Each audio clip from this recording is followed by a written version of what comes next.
en el Alto Putumayo, como digo, vivo allí, fui a un mercado normal y compré. Me lo vendieron todo. Yo lo separé aquí y lo empecé a clasificar. Que venía el mismo bulto todo como frijol tranca. Tenía, desde este frijol que está aquí, estaba mezclado con todo ese que está ahí. Y entonces empecé a hacer una preselección. ¿Por qué?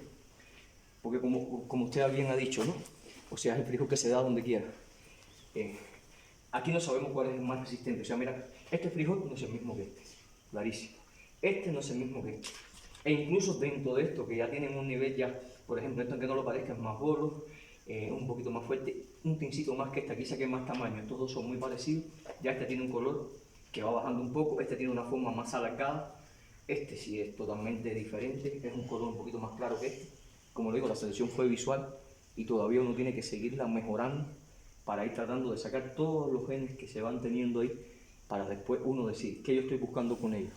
Si quiero buscar una resistencia determinada a algo, pues entonces yo los empiezo a cultivar. Si digo resistencia, por ejemplo, a la sequía, yo lo puedo sembrar en un sistema como este, le puedo aplicar diferentes normas de agua, llevarlo hasta un estrés límite, que yo se lo puedo ir midiendo con todos estos equipos, o sea, llevarlo casi a urgencia cero, que eso lo podemos medir sin problema, o sea, en la parte de la fisiología para el manejo del agua.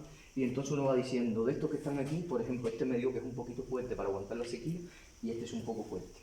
Y lo seguimos trabajando y ya vamos después a buscar otros patrones de productividad, sistemas de manejo, todo eso, ¿no?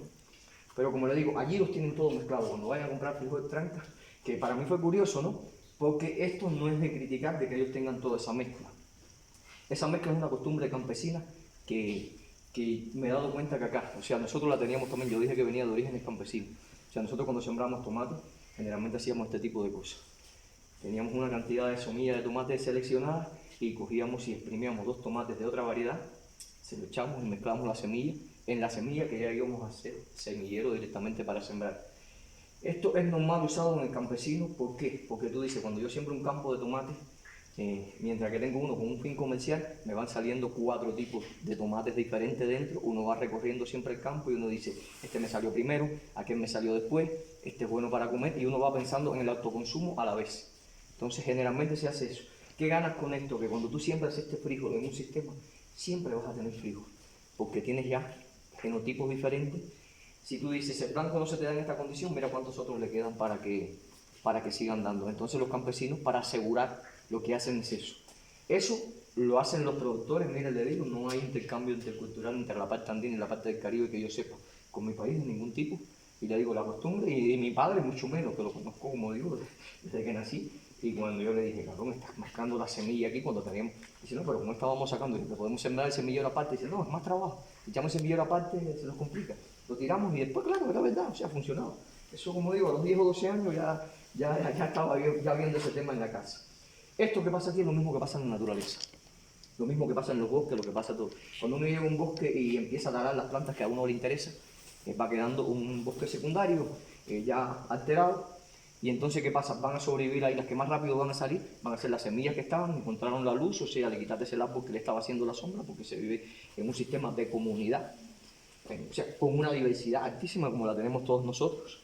Y entonces, pues eso provoca de que siempre va a haber otra planta que la va a desplazar, y eso es lo mismo que pasa con esta tecnología que tienen ellos, porque para mí es una tecnología, aseguran alimentos.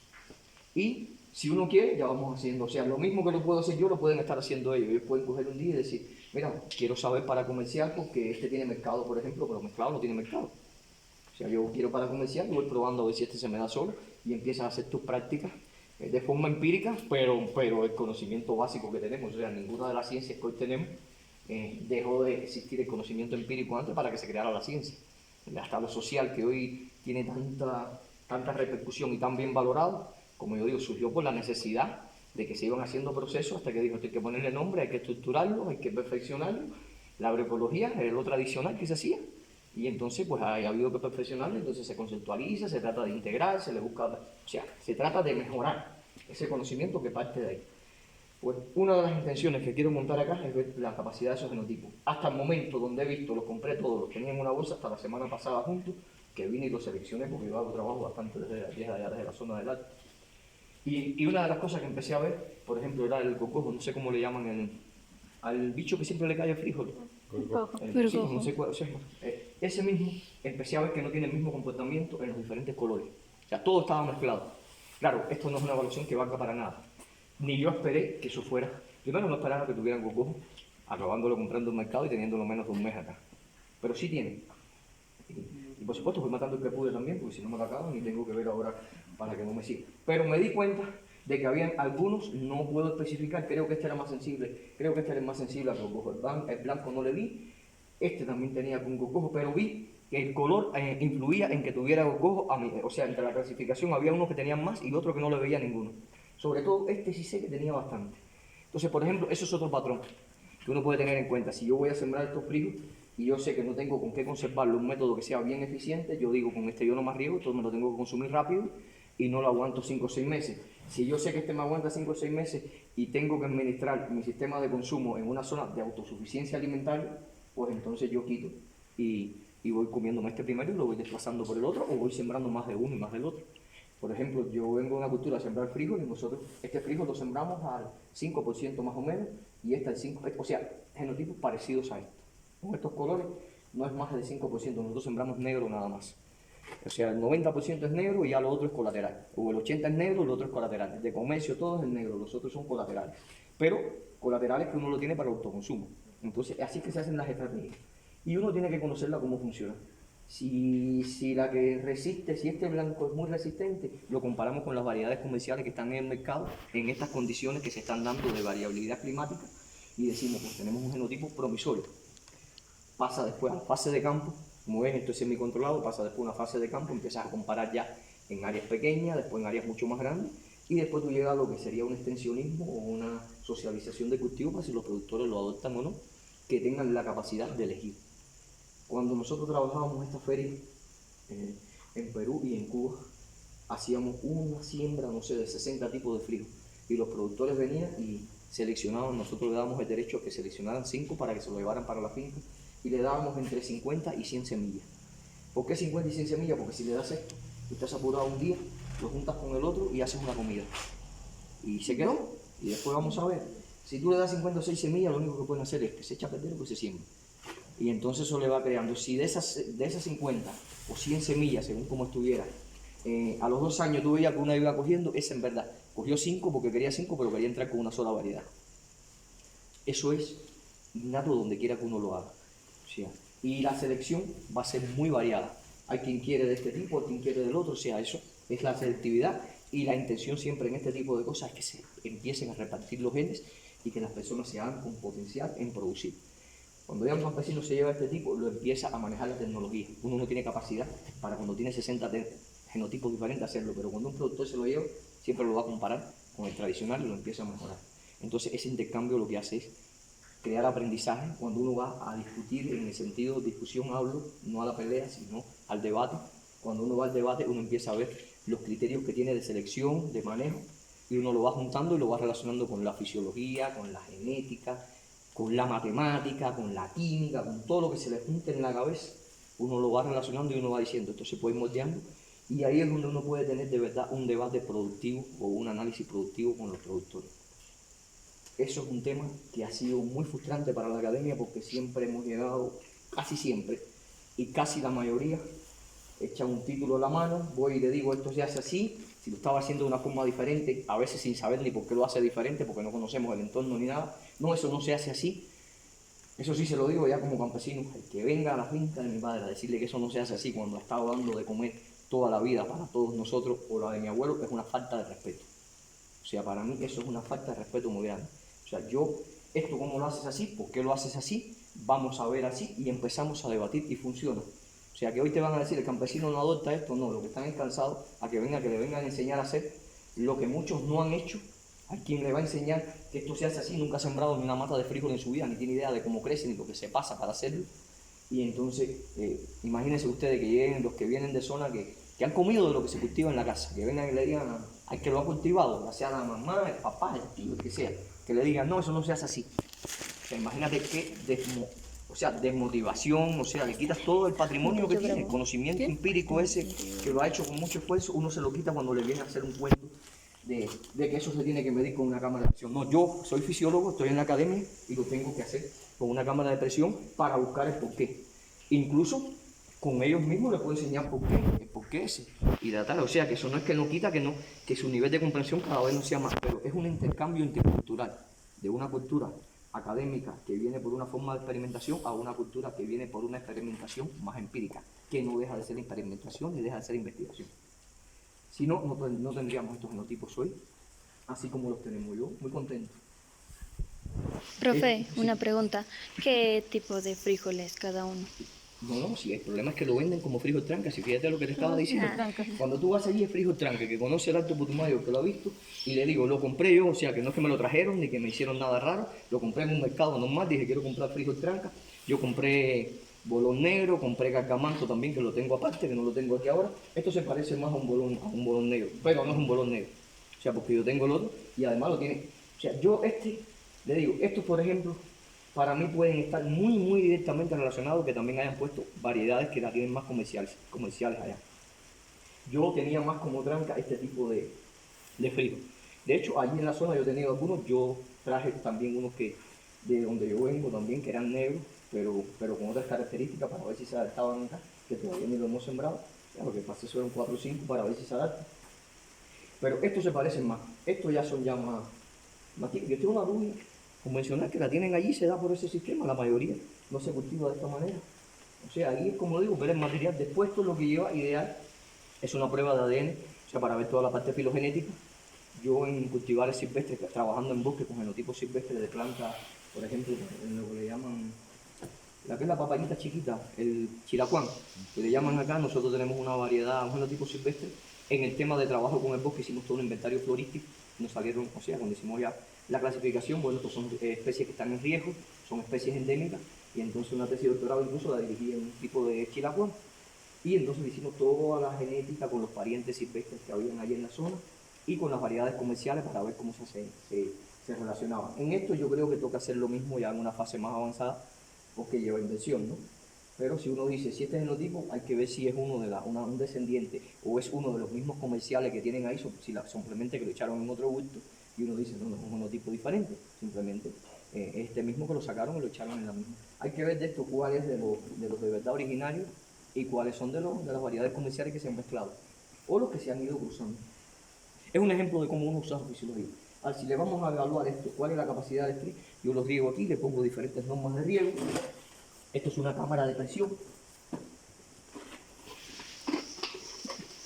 Hay diferentes tipos, yo le puse algunas de pasada en la foto. Cuando le estoy poniendo los estreses por falta de agua, que uno generalmente busca en la etapa la etapa más sensible que tiene la planta, pues para que un estrés no sea, sea dañino o le falte agua, es en el momento de la floración, cuando se induce la floración, y en el momento, en este caso, del cuajado de los frutos. Son dos momentos que si le falta agua, los rendimientos se afectan altísimamente. Entonces, cuando uno va a manejar riego, si no tengo agua para todo el tiempo y tengo agua almacenada, tengo que decir, en estas dos fases tengo que ponerle lo mínimo necesario por tal de no afectarla hasta donde se pueda con la cantidad de agua que está disponible. ¿Qué hacemos nosotros desde la fisiología? Por ejemplo, esto lo que hace es que yo busco una hoja, introduzco el pecíolo acá, lo pongo por el lado acá, le aplico presión, que tiene un sistema de manómetro que se conecta a estos tanques de presión, abro la presión lentamente, y cuando yo voy viendo que por arriba de que dice corte a la hoja me está saliendo un brillito nada más del agua, en ese momento es que la presión que le estoy aplicando rompió la fuerza con que está retenida el agua, y entonces ese punto se considera la presión, el potencial hídrico que tiene la planta en ese momento. ¿Qué se hace con esa hoja? Rápido se congela el nitrógeno líquido y se le mide el potencial osmótico, que es la concentración de soluto que tiene activo, porque el potencial hídrico en la planta, generalmente cuando no estamos en forestales, depende del potencial osmótico y el potencial de turgencia.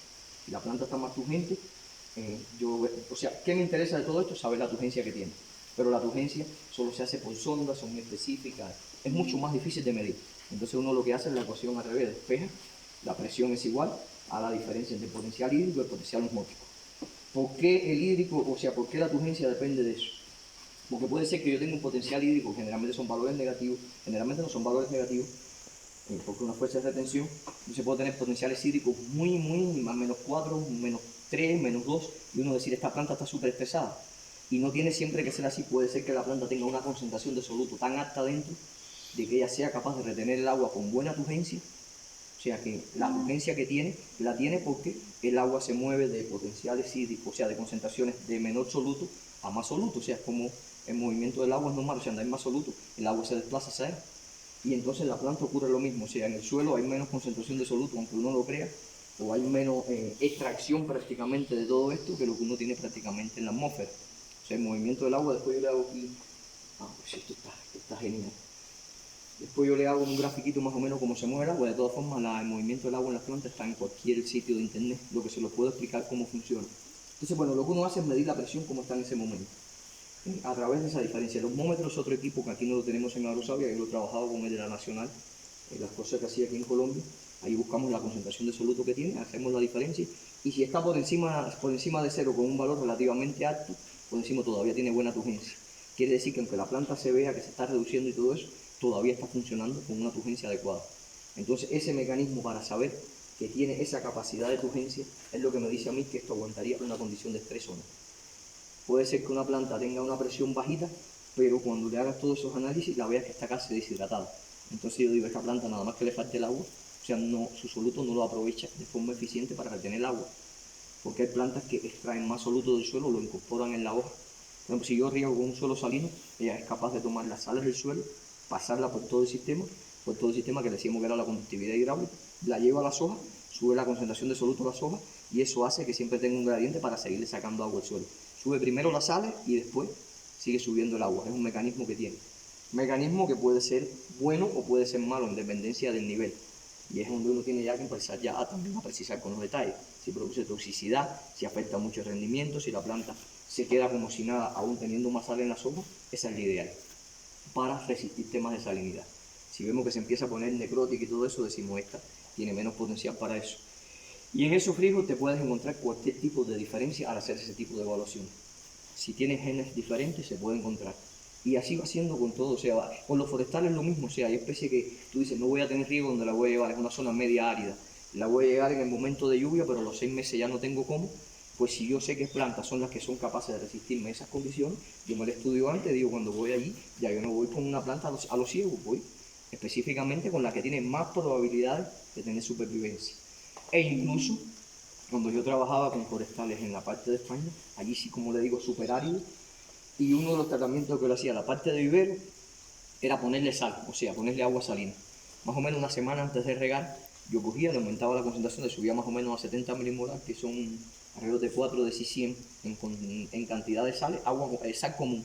Se le echaba en el agua de riego, ¿y qué hacía con eso? Que la planta empezaba a absorber la sal, como el suelo se ponía más salino, de pronto ella sentía que el suelo no le iba a dejar sacar el agua. ¿Qué hacía ella?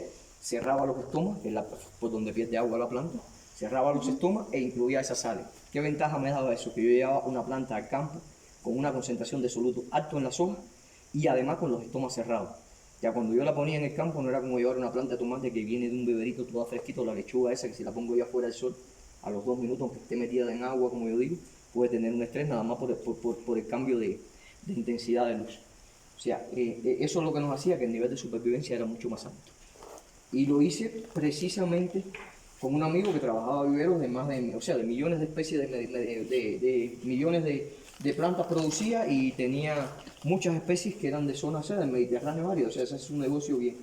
Y tuvimos buena relación desde que yo hice mi doctorado, yo le compraba las plantas que eran silvestres allí de la zona para todo el tema de reforestación, porque uno hay veces que quiere reforestar con una especie que no se adapta a la zona, cuando lo que tiene que tratar es, en la medida de lo posible, rescatar lo que son las especies originarias, primero que nada. Entonces, tenía ese problema cuando nos íbamos a sembrar para las zonas muy áridas, el nivel de trasplante. Y como en la salinidad, cuando yo medía estrés salino, siempre esos mecanismos los tenía claros, pues un día en condiciones controladas total de laboratorio, dije, vamos a ver qué pasa con esto. Y cuando empecé a medirlo, fue increíble cómo se le podía medir indicadores, o sea, mucho más turgentes desde el laboratorio.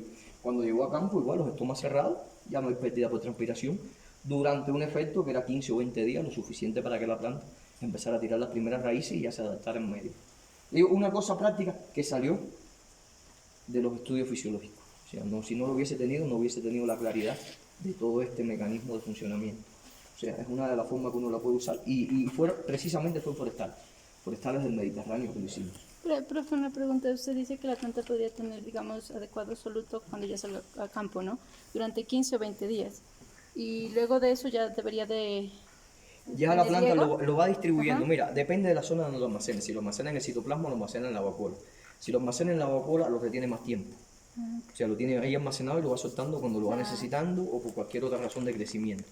Si lo tiene en el citoplasma, se corre un riesgo, que si te vas en una dosis demasiado alta de sal y la planta no es resistente, te quema todo el sistema fotosintético, o sea, todos los organelos que están en el citoplasma, y ahí ya la cosa es diferente. Hazte la idea que tengas una bolsa aquí donde puedas poner la sal y la otra que tengas una herida, que la sueltes en todo el sistema, el efecto es diferente. Así más o menos pasa en la planta. Entonces, mi tesis se trabajó, la de doctorado se trabajó con 4 especies en diferentes tipos, en 4 tipos de estrés y con 4 especies mediterráneas. Y unas plantas lo acumulaban en la vacuola, otros lo acumulaban en el citoplasma, otras si te pasabas de un nivel determinado lo hacía de una manera o de otra. O sea, estudié muchos mecanismos, tanto para la combinación de sequía con salinidad, y entonces ahí tú vas viendo que hay que estudiar la planta, que no te queda otra cosa que... Yo no sé si este frijol me sube la sal o no me la sube. Estábamos hablando del cambio, lo que te decía del cambio, lo que habíamos hecho una tesis que yo dirigí doctorado en tomate, reciente se acabó, fue con temas de cambio. Nosotros le aplicábamos el cambio y queríamos saber cómo el cambio influía en todo el tema de la relación de nutrientes. Eso lo hacíamos en condiciones de hidroponía total, para que no tuviera ninguna interacción con el suelo, para saber el mecanismo que funcionaba en la planta, cómo ella era capaz de bloquear un elemento y entrar primero las moléculas de cambio a la planta, cómo iba desplazando. O sea, todo ese sistema ya funciona muy básico, que es un poco aburrido, pero te da una idea de cómo funciona, ¿no? Por ejemplo, si tienes un suelo con cambio y saber si un cultivo modelo lo trasloca o no lo trasloca. Por ejemplo, lo que está en el agua, cuánto pasa a la raíz, porque medíamos también la concentración después en la raíz, cuánto pasa a la parte que se queda en el tallo y cuánto va a las hojas y cuánto iba al fruto. Y fue hacer un balance de todo eso. Y se hace precisamente porque otra planta, por ejemplo, cuando lo vayamos a hacer, por lo mejor no tiene ese movimiento. Si es una planta en la biorremediación, si uno fuera a hacer biorremediación por una zona contaminada con cambio, hay 2 opciones. Que, por ejemplo, yo siempre he dicho, las forestales es la primera para biorremediar, porque tú no lo vas a consumir directamente y por tanto no vas a tener toxicidad con metales pesados. O sea, se empieza a disipar porque tú dices, si tú haces un bosque de forestales en una zona que está contaminada por cambio, aquí a 20 años, cuando tú lo cortas, un pedazo de madera va para acá, el otro va para acá, hasta que se descomponga, las concentraciones de cambio que va a llegar al suelo va a ser muy puntuales y rápidamente se van a desaparecer, no va a crear toda una zona contaminada. Yo siempre he dicho, donde hay forestales, eso siempre fue una discusión con la parte minera, donde he trabajado en temas de relación con minería, ha sido ese tema, que se cultive. O sea, si se cultiva en una zona de minería que hay contaminación por metales pesados, cultivas lechuga, automáticamente o tomate te los sube y te estás comiendo los metales pesados, y ese tema pueden buscar información que está sobrada.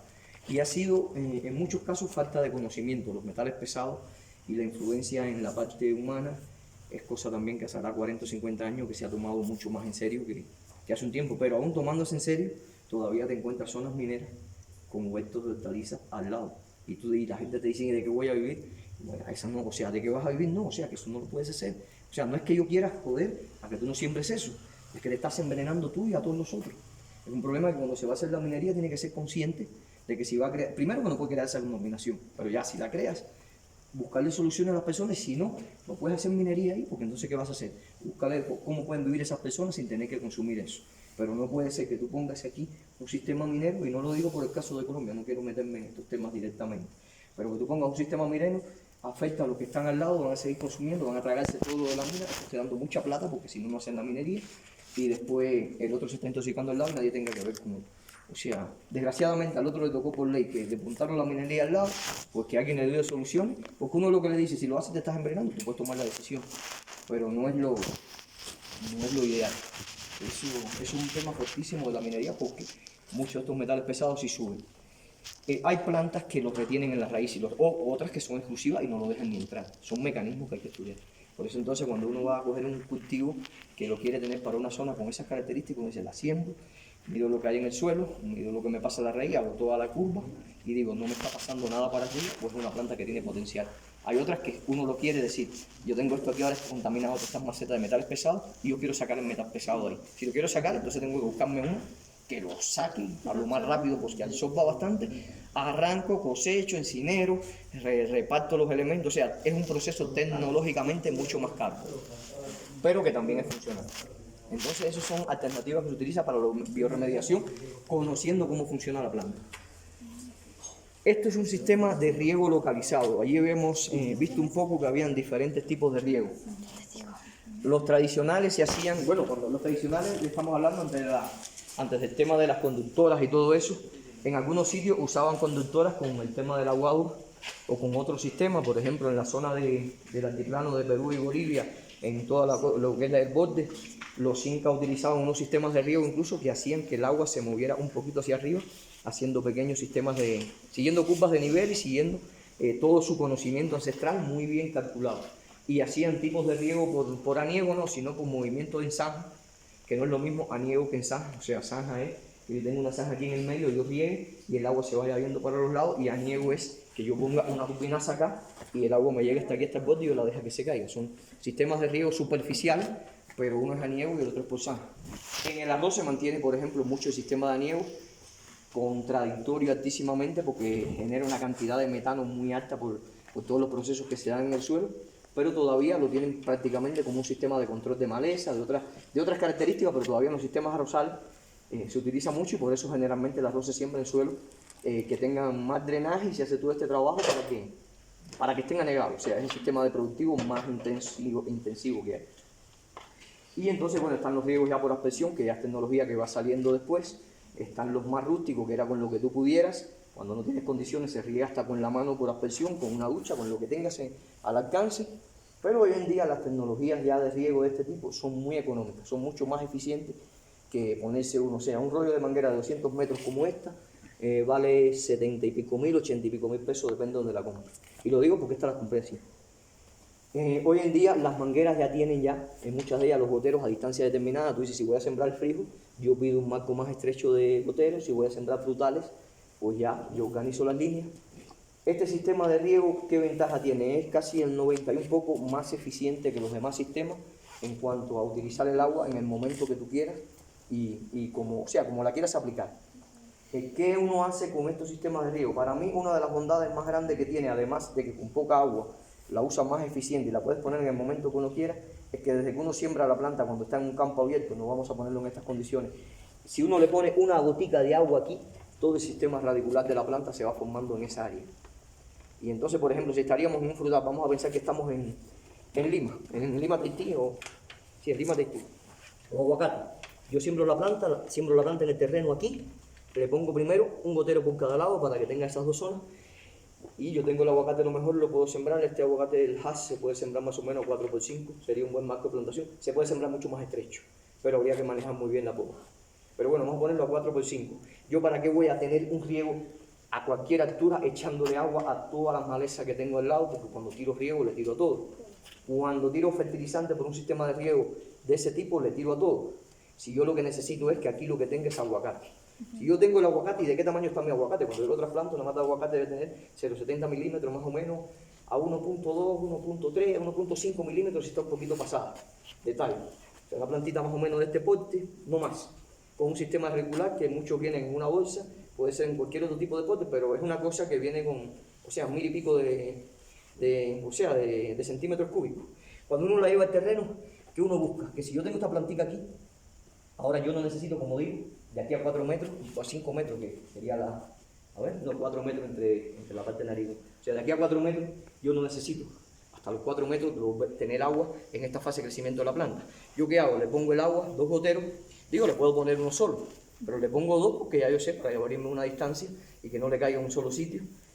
Voy formando como si fuera un bulbo húmedo, porque el sistema de gotero, cuando va cayendo la gota, cae en una zona y después se va haciendo como un bulbo. En dependencia del tipo de suelo, el bulbo es más cónico, según sea más arcilloso, o es menos cónico, más profundo y menos ancho, en el caso de que el suelo sea un suelo franco-arenoso o un suelo arenoso. Todo eso tiene que ver con la técnica de riego que uno va a usar. Bueno, sembramos la plantita, le pusimos 2 goteros. La plantita empezó a crecerme y ya la tengo más o menos con una copa así. Yo vengo y le pongo 2 goteros más. ¿Y qué está pasando? Yo estoy poniendo los goteros en toda esta línea. Por tanto, las raíces no tienen que ir a buscar nada allí porque allí yo no estoy poniendo agua. Es nada más que lo que me está llevando. Y entonces yo voy adecuando mi sistema radicular como yo quiero adecuar. Todo el sistema me va quedando en una misma franja, por tanto mira cuántos metros me estoy quitando. Y según la raíz va creciendo, eso, si lo tuviera a lo loco echando agua por todos lados, el sistema radicular me salía para todos lados. Cuando yo tengo poca agua, no la tengo concentrada y el agua se disipa en el suelo, como es lógico. Y lo otro es todo el tema de la maleza, que no es lo mismo. O sea, aquí donde ha habido más agua hay más maleza, donde hay más humedad y donde hay menos humedad, eso no es discutible. Entonces, a través de estos sistemas de riego, yo puedo echarle fertilizante en el momento que quiera, puedo poner las dosis, o sea, ya hay tecnología para ponerle las dosis de agua en el momento que yo quiera, las dosis de fertilizante, en dependencia del tipo de suelo y el agua que demande el cultivo en el momento también de su desarrollo fenológico, es entonces lo que estamos ya yendo a una tecnología de riego controlado deficitario, que no es más que usar sistemas de riego localizados en base a las condiciones agroclimáticas, a las condiciones del cultivo, a los objetivos que yo persigo, porque con el riego no solo es que uno busca mayores rendimientos, sino que puede provocar mejor calidad. Muchos de los metabolitos secundarios aparecen en la planta, o sea que hoy en día los metabolitos secundarios están teniendo mucho valor, los antioxidantes casi prácticamente que todos están en esa zona, está teniendo mucho valor si uno aumenta la concentración. Entonces, si yo tengo un aguacate con más metabolitos secundarios de lo que se pretende, yo digo, le induzco un estrés, cuando uno provoca un estrés se activa todo el mecanismo secundario y entonces eso hace que produzca más una sustancia determinada a la planta que de otra manera no la produce. Y entonces con eso uno puede, desde el sistema también controlado, sabiendo cuándo uno le provoca estrés, decir, hasta este nivel yo no afecto tanto el rendimiento y voy teniendo un fruto de más calidad. Entonces ya a ese nivel más o menos que se está trabajando hoy todo este tipo de tecnología, se puede hacer totalmente de forma remota, como le digo. Esto hay válvulas, esta evaporación electrónica, esto se puede hacer desde un programador que hay ahí. No estoy seguro si tiene tarjeta o no, o sea, no está funcionando, estuvo mucho tiempo sin funcionar. Pero ese sistema de válvulas electrónicas, pero hasta los relojes controladores por donde pasa el agua, también los hay electrónicos. ¿Qué ventaja tiene cuando es electrónico? Que si yo estoy ahora aquí y tengo el riego en el Cauca, yo desde aquí, o sea, tengo el riego programado, o sea, yo sé la cantidad de agua que me debe echar el sistema porque yo digo, tengo tantos goteros, esto tiene tanta entrega, o sea, uno conoce todo el sistema, la entrega que tienes. Los goteros siempre tienen una medida, por ejemplo, estos son de 8 litros por hora. En dependencia de lo que yo lo voy a usar, yo escojo el tipo de gotero. Esto, por ejemplo, los tengo de 8 litros por hora, son goteros que generalmente dan menos problemas con la tubición porque tienen un flujo de agua más rápido. Si yo fuera a hacer riegos soterrados, no utilizaría este tipo, utilizaría de mucho menos, porque si no las raíces venían a tratar de colarse por el gotero, que es uno de los problemas que más se da cuando está en la profundidad. Pues lo que le digo, o sea, si nosotros tenemos todo ese sistema automatizado, tenemos un programador con una conexión de internet, nosotros podemos estar llegando a la pantalla de todo el sistema de manejo y vemos que en un momento que se está regando, hay un reloj que está soltando mucho más agua de la que tiene, ya sabemos que es que hay una rotura en el sistema de ese, o sea, de esta manguera, por ejemplo, porque tienes un controlador aquí y tú dices, esto lo estamos hablando, esto es micro, en macro podemos estar hablando de 500 hectáreas, o sea, cualquier cantidad se puede hacer con esta tecnología, solamente un diseño hidráulico bien hecho con el tipo de tubería que se necesita. Pero bueno, uno sabe que se está perdiendo y entonces tú sin ir al campo, ya tú lo sabes, entonces que tú mandas un técnico al campo a esa área específica. De lo contrario, como la otra forma que funciona es que todos los días empiezas a hacer el gorrillo cuando estés regando, si no, no te enteras. Y a lo mejor te enteras los 2 días con un salidero por tal lado, si es una zona donde 2 días sin regar sea muy afecte demasiado, o sea, todas las consecuencias que trae una tubería de alta presión o de mediana presión, soltando agua por otro sitio. Entonces, como digo, todo esto se puede tecnificar. Parece muy caro, no es más caro. Aquí hay un ejemplo que alguien puso, ¿no? De sistemas muy, como digo, muy caseros. Yo, ¿qué les voy a decir? Yo estoy de acuerdo con lo casero para las casas. O sea, para un jardincito del tamaño de esto, yo no me quiero... Hasta el tamaño de esto me gustaría ponerle un sistema que funcione mejor, o sea, lo más cómodo posible. Porque si, como digo, tenemos 4 plantas en la casa y hay veces que se nos queda con falta de agua. Pues yo digo, sistemas caseros para un sistema productivo. Hoy no hay necesidad, esto está asequible, son muy buenos precios, le estoy diciendo 200 metros de manguera. Hay cintas que son más baratas todavía, también cintas de para que vean un poquito más de insumo para comprar insumos de mejor tecnología. Esta manguera es de un precio medio, o sea, hay mucho más resistentes, hay menos resistentes. Estos goteros los estoy usando porque estaban mucho antes aquí, los estamos recuperando. Son goteros muy buenos, son autocompensados. Aquí hay uno. ¿Tienes ahí? Son goteros muy buenos porque se desarman, o sea, uno lo usa y ya. O sea, tienen esa parte buena que es funcional. Generalmente cuando uno compra gotero el sistema se hace más caro y tiende, si no está bien manejado, bien colocado, a tener un tipo de gotera por aquí, ese tipo de cosas. El otro tiene un problema que tiene que tener unos filtros con mucha limpieza, el agua tiene que entrar muy limpia, si no se te empieza a tubir y empieza a distribuir de forma heterogénea. Entonces, lo que le estaba diciendo, tenemos la plantita aquí de boca, se va a abrir que era como si fuera este tubo, y daba más o menos al revés, imagínate un fútbol, ya lo que tengo ya es un tubo así, abierto con una forma de buco, pero una franja completa, y todo el sistema radicular ahí. imagínense que yo le pueda echar agua en el momento que yo quiera, sabiendo cómo la planta funciona, que yo digo en esta etapa. Por ejemplo, nosotros en España, que era muy árido, les pongo este ejemplo porque no sé más. Nosotros, por ejemplo, en la parte de... Ahí habían dos épocas muy fuertes. La parte de primavera, donde todos los cultivos empezaban de pronto a florecer y pasaba todo, y a los 6 meses ya empezaba todo lo que era el frío, todo se detenía, y entonces en esos 6 meses nosotros casi no echábamos agua. Era lo mínimo de agua. Íbamos de nuevo al agua cuando empezaba ya lo que era la primavera, que era todo el cambio de clima. Ya nosotros empezamos con el riego y con la nutrición, pero todo lo otro era sostenimiento. La planta estaba ahí prácticamente en latencia casi 6 meses.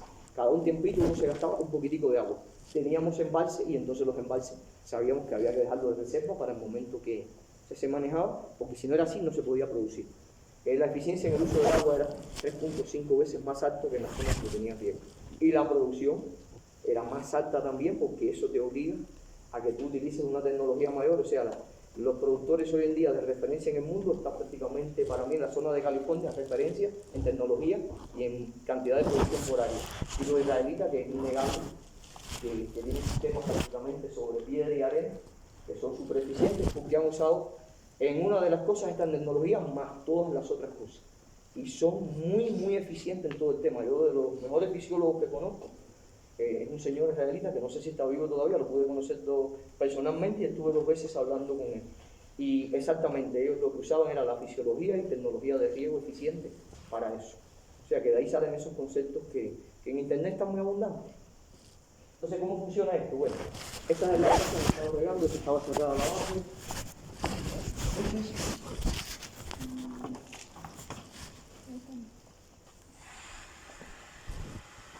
Por ejemplo, este tenía 8 litros por hora. Yo digo, esta maceta con 8 litros está sobrado de la cantidad de agua que lleva.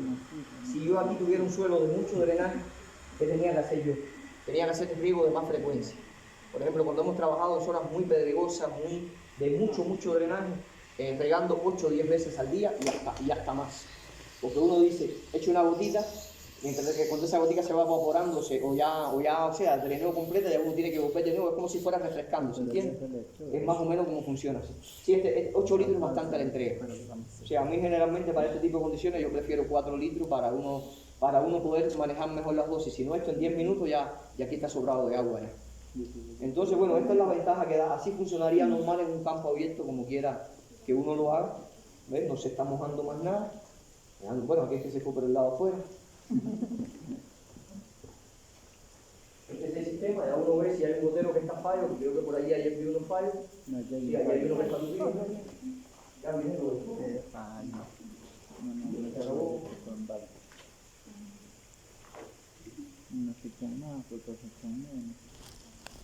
por favor, cierra la llave.